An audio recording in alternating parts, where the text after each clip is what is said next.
from the library, Economics for Dummies. And in this, it's by Flynn. And he writes right at the beginning, learn to decipher consumer behavior, use the model of supply and demand, identify factors that lead to inflation, understand fiscal and monetary policies. So just to give a review of the book, let me just read from the introduction.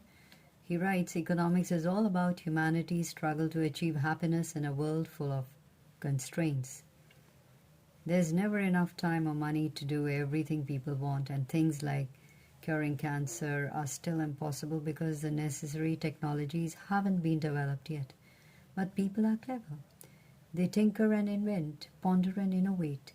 They look at what they have and what they can do with it and take steps to make sure that if they can't have everything, they'll at least have as much as possible.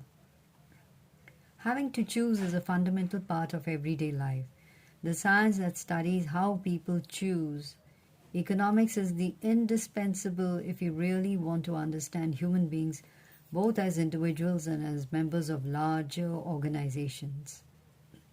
Sadly, though, economics has typically been explained so badly that people either dismiss it as impenetrable, gobbledygook,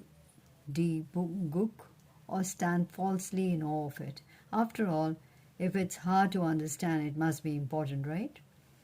I wrote this book, he writes, so you can quickly and easily understand economics for what it is, a serious science that studies a serious subject and has developed some seriously good ways of explaining human behavior out in the very serious real world.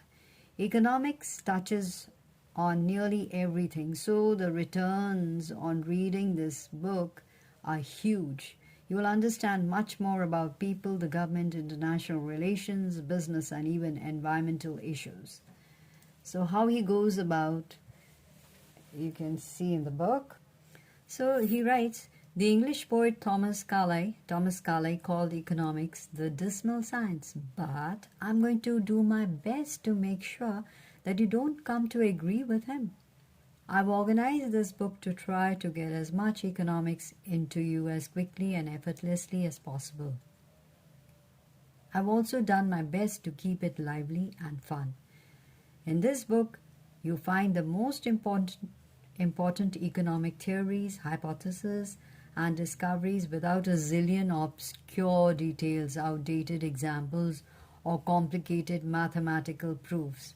Among the topics covered are how the governments fight recessions and unemployment, how and why international trade is good for both individuals and nations. He goes on to write, and I read, why poorly designed property rights are responsible for environmental problems such as global warming, pollution, and species extinctions. How profits guide businesses to produce the goods and services you take for granted. How economic incentives affect healthcare costs, prices, and efficiency. Why competitive firms are almost always better for society than monopolies.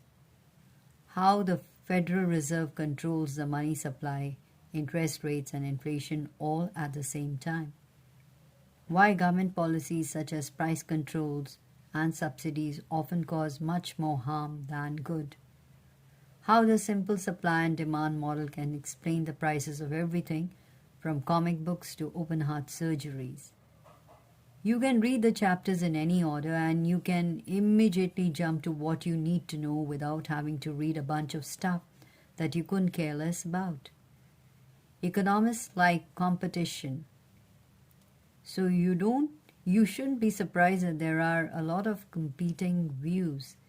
Indeed, it's only through vigorous debate and careful review of the evidence that the profession improves its understanding of how the world works.